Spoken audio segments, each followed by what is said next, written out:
នៅចាំទេមនុស្សម្នាក់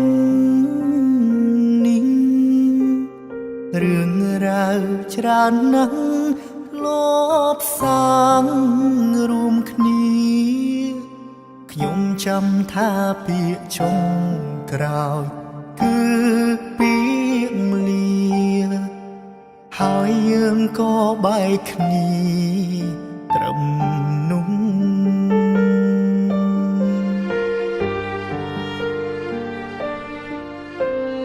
ជាយាមខំបំភ្លេចកិច្ចពីអតីតខំបំភ្លេចរិទ្ធនឹកគិតច្រើនលើដើមគ្រប់វិនាទីពេលដកដង្ហើមក៏ចាប់ផ្ដើមនឹកគេ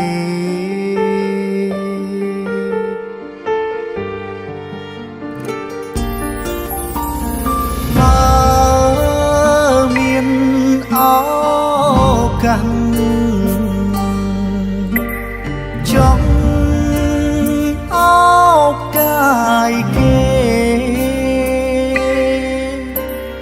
ទោះក្នុងនាមជាអ្វីក៏បានដែរសុំពេលក្បែរត្រឹមមួយនាទី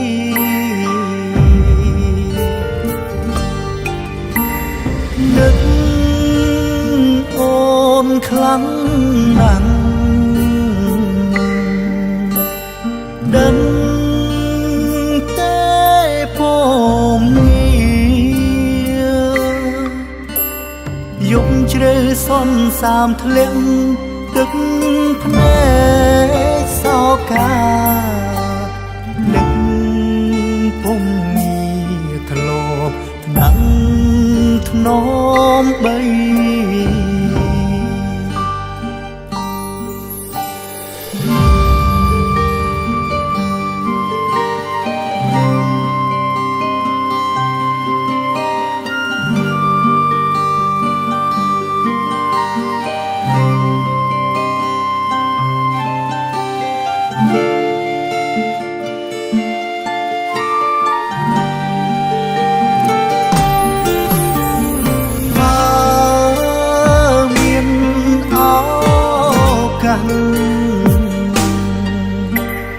ចង់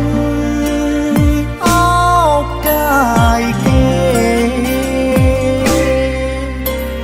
ទោះក្នុងនាមជាអ្វីក៏បានដែរសុំពេលក្បែរត្រឹមមួយនាទី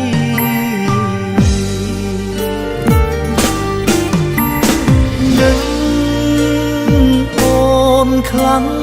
ណាស់ដឹងតែពុំងារយប់ជ្រៅសន្សាមធ្លាក់ទឹកភ្នែកសោកា